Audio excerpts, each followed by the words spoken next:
Assalamualaikum warahmatullahi wabarakatuh. Hai teman-teman, apa kabar? Pada kesempatan kali ini, kami akan menyampaikan materi mengenai Al-Quran dan Tafsir dengan judul Pengertian Tafsir, Takwil, dan Terjemah, Perkembangan Tafsir dari Masa ke Masa, Macam-macam aliran dan metode tafsir, serta syarat dan adab mufasir. Submateri yang pertama, pengertian tafsir, takwil, dan terjemah. Tafsir. Tafsir berbeda dengan terjemah atau takwil. Tafsir bermakna menjelaskan maksud dan tujuan ayat-ayat Al-Quran, baik dari sisi makna, kisah, hukum, maupun hikmah, sehingga mudah dipahami oleh umat. Terjemah. Terjemah bermakna memindahkan pembicaraan dari satu bahasa ke bahasa lain dengan mengungkapkan makna dari bahasa itu. Takwil. Takwil bermakna memindahkan lafal dari makna yang lahir kepada makna lain yang juga dipunyai oleh lafal tersebut, dan makna tersebut sesuai dengan Al-Quran dan As-Sunnah. Dengan demikian, takwil berarti mengembalikan sesuatu pada maksud yang sebenarnya, yaitu menerangkan yang dimaksud dari ayat Al-Quran. Submateri yang kedua, perkembangan tafsir dari masa ke masa. Adapun perkembangan ilmu tafsir dibagi menjadi 4 periode, yaitu pertama, tafsir pada zaman Nabi. Al-Quran diturunkan dengan bahasa Arab, sehingga mayoritas orang Arab mengerti makna dari ayat-ayat Al-Quran. Sebagai orang yang paling mengetahui makna Al-Quran, Rasulullah selalu memberikan penjelasan kepada sahabatnya. Tafsir pada zaman sahabat. Adapun metode sahabat dalam menafsirkan Al-Quran adalah menafsirkan Al-Quran dengan Al-Quran, menafsirkan Al-Quran dengan sunnah Rasulullah, atau dengan kemampuan bahasa, adat apa yang mereka dengar dari ahli kitab Yahudi dan Nasrani yang masuk Islam dan telah bagus keislamannya. Tafsir pada zaman tabi'in. Metode penafsiran yang digunakan pada masa ini tidak jauh berbeda dengan masa sahabat, karena para tabi'in mengambil tafsir dari mereka. Tafsir yang disepakati oleh para tabi'in bisa menjadi hujjah. Sebaliknya, bila terjadi perbedaan di antara mereka, maka satu pendapat tidak bisa dijadikan dalil atas pendapat yang lainnya. Tafsir pada masa pembukuan. Pembukuan tafsir dilakukan dalam beberapa periode, yaitu periode pertama pada zaman Bani Muawiyah dan permulaan zaman Abbasiyah yang masih memasukkan ke dalam sub-bagian dari hadis yang telah dibukukan sebelumnya.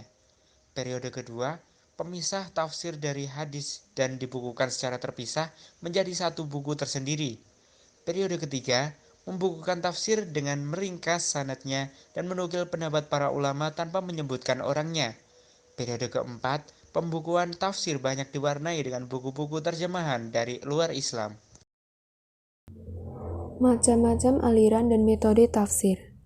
Dalam studi tafsir, setidaknya terdapat 4 metode yang cukup populer di kalangan mufasir.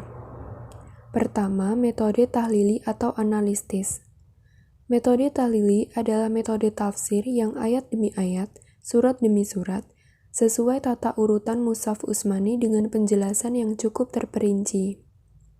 Jika dilihat dari segi kecenderungan para mufasir, metode tahlili terbagi menjadi 7 bagian, yaitu Tafsir bi al-Matsur, Tafsir bi Arai, Tafsir as-Sufi, Tafsir al-Fiqi, Tafsir al-Falsafi, Tafsir al-Ilmi, dan Tafsir al-Adabi al-I'timaj.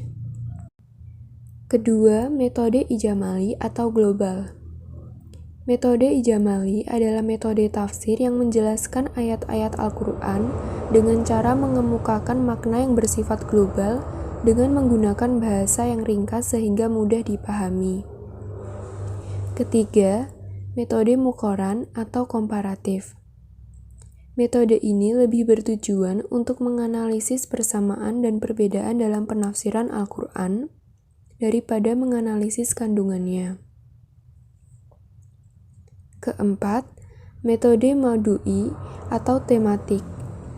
Metode maudu'i adalah metode tafsir yang menjelaskan ayat-ayat Al-Quran dengan mengambil suatu tema tertentu.